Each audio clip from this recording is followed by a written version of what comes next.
Hello student, अब हम linear differential equation topic करेंगे जो कि आईआईटी में और सीबीएसई में दोनों में मोस्ट इम्पोर्टेंट है।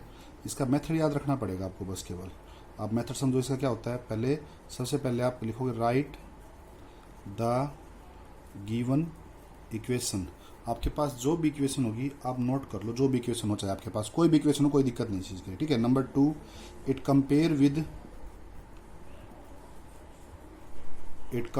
विद आप इसको कंपेयर करोगे, किससे कंपेयर करोगे, dy by D x plus p y is equal to q. Number 3rd step, then we get the value अपने पास वैल्यू आ जाएगी p की वैल्यू और q की वैल्यू। p मिलेगा y के साथ, ध्यान रखना, और q मिलेगा इज इक्वल टू के दूसरी तरफ जो होगा वो p मिलेगा y के साथ और q मिलेगा इज इक्वल टू के दूसरी साइड है, राइट हैंड साइड है, वो कहलाएगा, ठीक है। 4th step, now find IF होता है इंटीग्रेटिंग फैक्टर, उसकी वैल्यू होती है e की power integration P D x. यहाँ आप p की वैल्यू पुट करोगे, इसको सोल्व करोगे, IF इंटीग्रेटिंग फैक्टर आ जाएगा। आपको एक रिमार्क याद रखना है कि आपके पास e की पावर log और fx इस टाइप में कोई चीज़ आ जाए तो या ये आ जाए या ये आ जाए। नंबर 2, e की पावर n log fx, तो आप इस चीज़ को तो डायरेक्ट e की log यहाँ से कैंसिल हो जाए, केवल fx बचेगा। और इस फॉर्मेट में कोई चीज़ आए तो आप उसको fx की होल पावर n कर दो, क्योंकि log में पावर जो आगे होती है वो पावर में चली जाती है, आगे इसकी पावर में चली जाएगी, fx की पावर n। ये 2 स्टेप याद रखने मेनली log की अंदर अगर कोई इंटीग्रेशन आता है तो। लास्ट स्टेप है नाउ इट्स सॉल्यूशन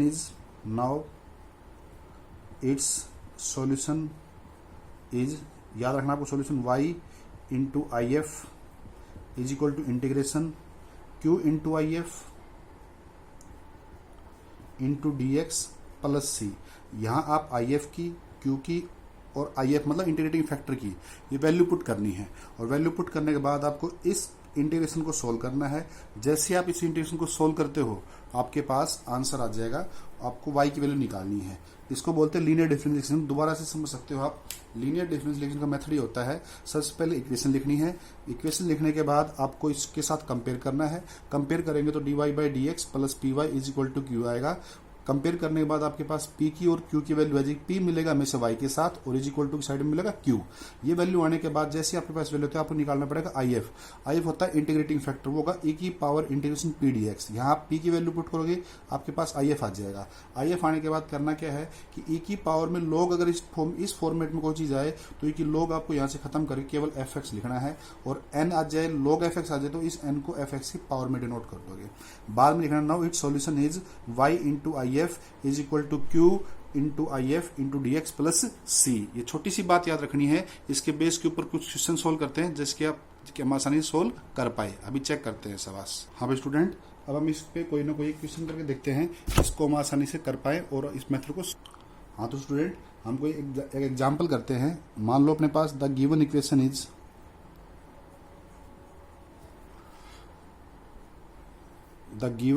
क्वेश्चन लिख देता हूं मैं, dy by D x plus 2y is equal to 4 e की power x is equal to e की पावर 4x। इसको अगर सोल्व करते हैं तो किस हिसाब से सोल्व किया जाएगा, ध्यान रखना। पहला स्टेप क्या था, the given equation,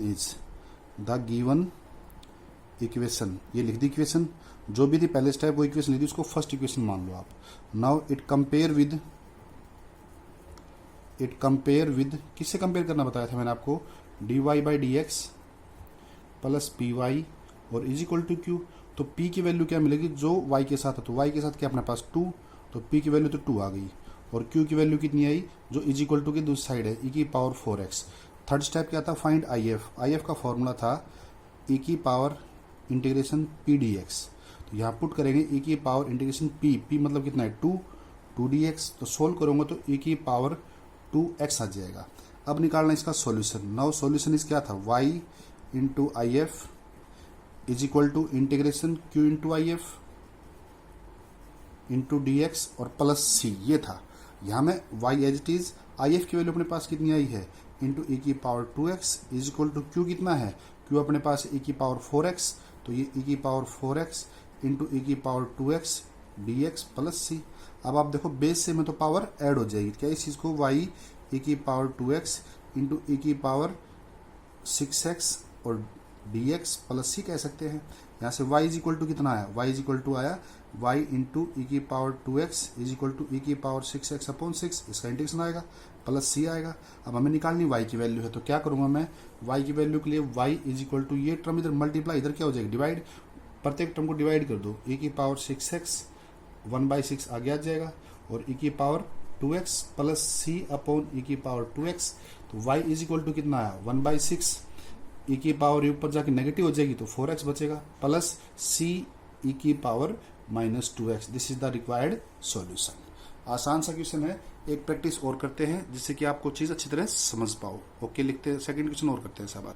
hello student, next question ये है cos square x dy/dx plus y into 10x। तो सबसे पहले एक चीज़ याद रखो, dy अपॉन dx के साथ कुछ नहीं होना चाहिए, अगर हो तो प्रत्येक टर्म को उससे डिवाइड कर दो।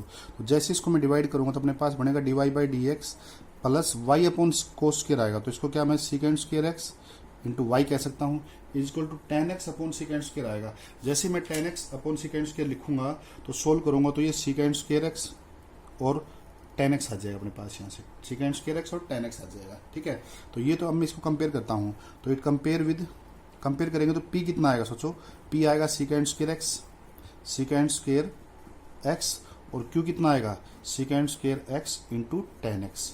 अब निकालना है आई एफ की वैल्यू कितनी थी, ई की power integration P D x, यहाँ पी की वैल्यू पुट करेंगे तो ई की पावर इंटीग्रेशन पी मतलब सेकेंड स्क्वायर एक्स और डी एक्स आएगा।